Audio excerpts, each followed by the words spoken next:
the movie was torn between whether it felt like there was enough scares in it. And so it wanted to introduce this idea of hearing the sister's ghost in this house, which turns it into a haunted house movie.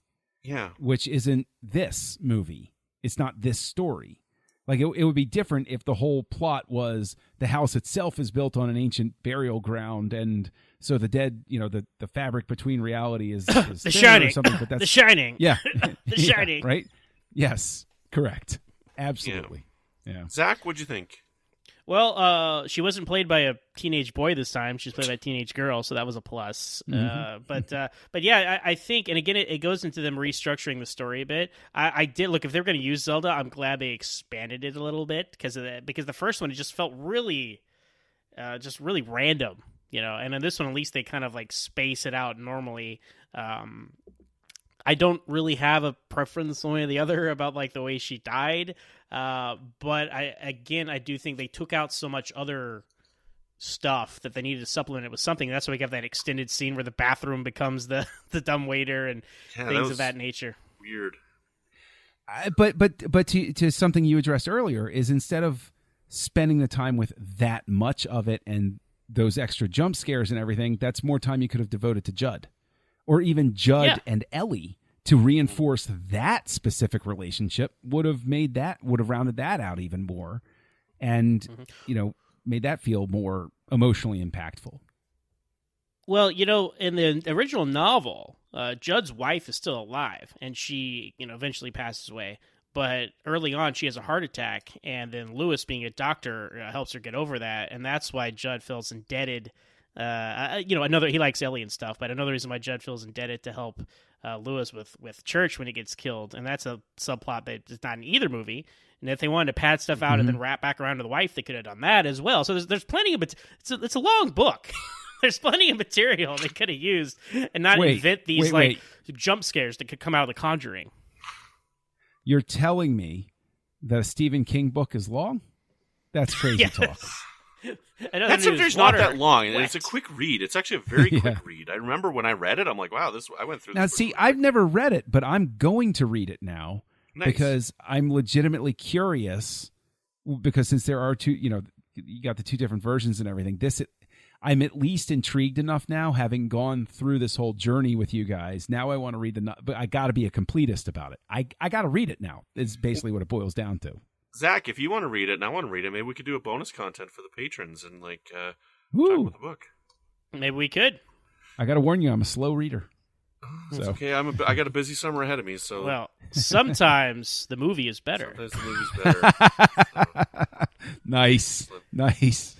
So when we were talking about the first film, there was a point that I made, and I said, I wonder how they're going to deal with this in a remake in 2019, and that was with the Indian burial ground.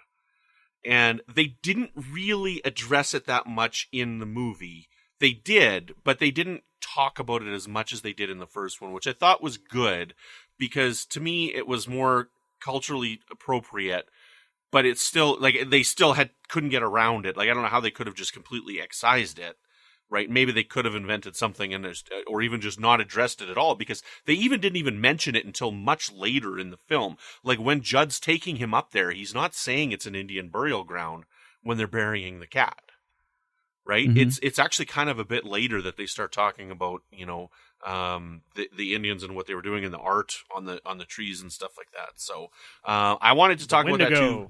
Yeah, yes. And the Wendigo, I did want to talk about that a bit, because we did mention it in the first one. I'm wondering how they're going to deal with this in a 2019 environment. And so I don't know. I like the change. I thought it was good. I don't know if you guys have anything to add on the comment, because that was mostly me that brought it up the first time.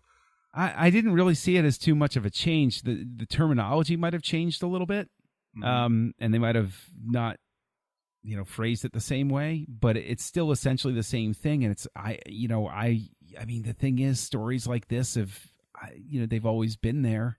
I think I said this in response to you last time, where it's like, it's always been this idea that the people that were there before you understood the land better, and they understood the magic that was in the world better. And there's still very much I think if you're going to keep it in, an even better thing to do, when they remake it again in another 30 years is it's very much rooted in the idea of the technological advancement still cannot overcome the underlying forces that exist around you.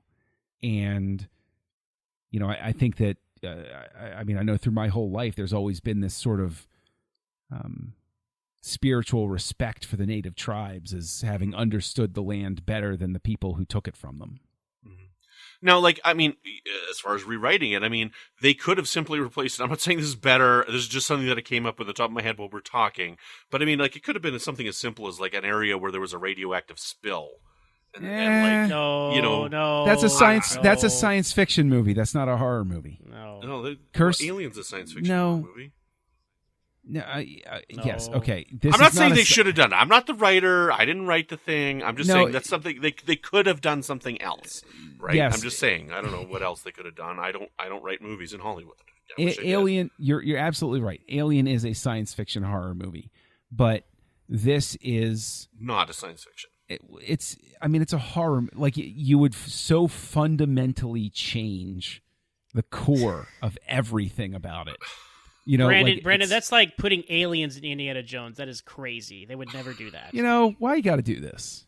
Why you got to walk into that territory? Come on. Well, the Indians, they knew that ground was sour. They stopped using that battleground. See, that's all you needed. So you did. So you that's the Mark Twain. Where's Data's head? Data's head? Yeah. Guided. But I agree with you, John. I don't think it was that big of a change. Maybe some terminology change. They didn't lean into it as heavily. There weren't enough Judd narrations and explanations and exposition speeches, so that's the only reason they don't talk about it as much. That's really all there is to it, in my opinion. I'm just glad we didn't have some crazy rock morphing into some screaming face yelling at him in this movie. I'm okay with that. that was odd. We never figured out what that was, did we? In the first movie. So, yeah. Well, a couple of final thoughts that I had. We can kind of go around. Is I liked where they have the scene where they talk about death near the beginning of the movie, and then Rachel and Lewis are talking about it, and she's like, "You really don't think there's anything after this?" He's like, "No, I don't."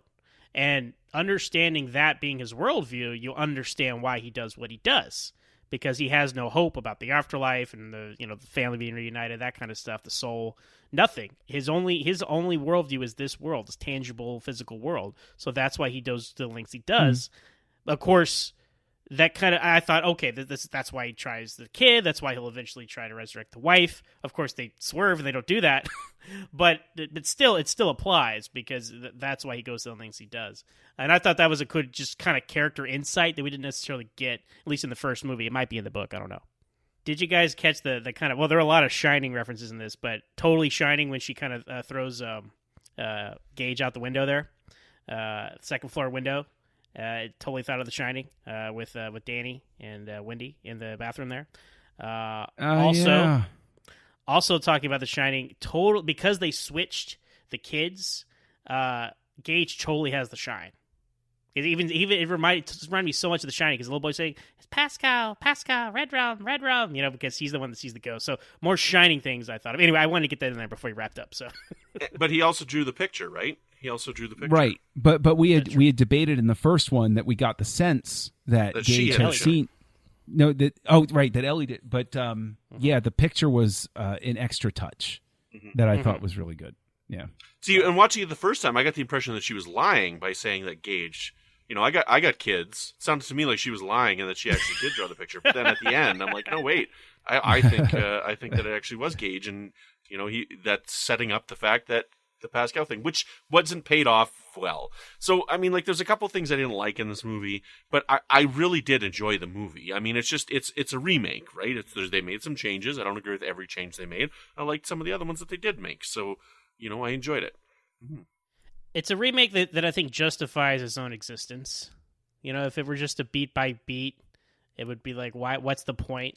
The fact that we're sitting here talking about these changes and they weren't just changes for change's sake, because they decided to switch the kids, like we were saying earlier, it spirals the story into another path, and that's cool. And I'm glad these different versions exist. That's why covers of songs are cool. That's why remakes are cool, because you get different things from different versions. The perfect version of this is probably somewhere in between both of them.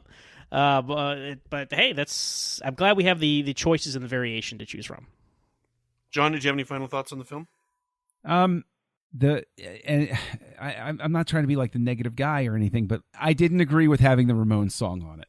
As much as a part of me, is like, oh, that Ramones song is just as much a part of Pet Semetary as anything else.